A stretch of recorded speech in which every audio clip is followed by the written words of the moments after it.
Let's draw watermelon ice cream. First draw triangle, then draw popsicle. Make eyes, draw mouth. Great. Draw line. Let's fill color in this watermelon ice cream slice. Pick a red color and fill.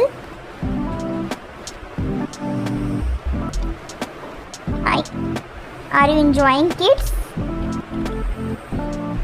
It's very interesting to fill color in this watermelon slice ice cream.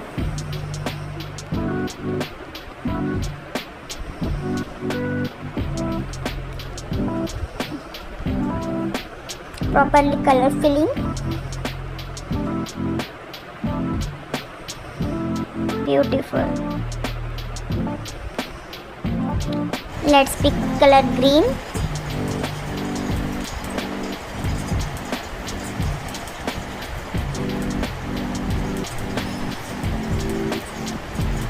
Pick brown color to fill color in the popsicle. Now draw seed with the black color. Beautiful.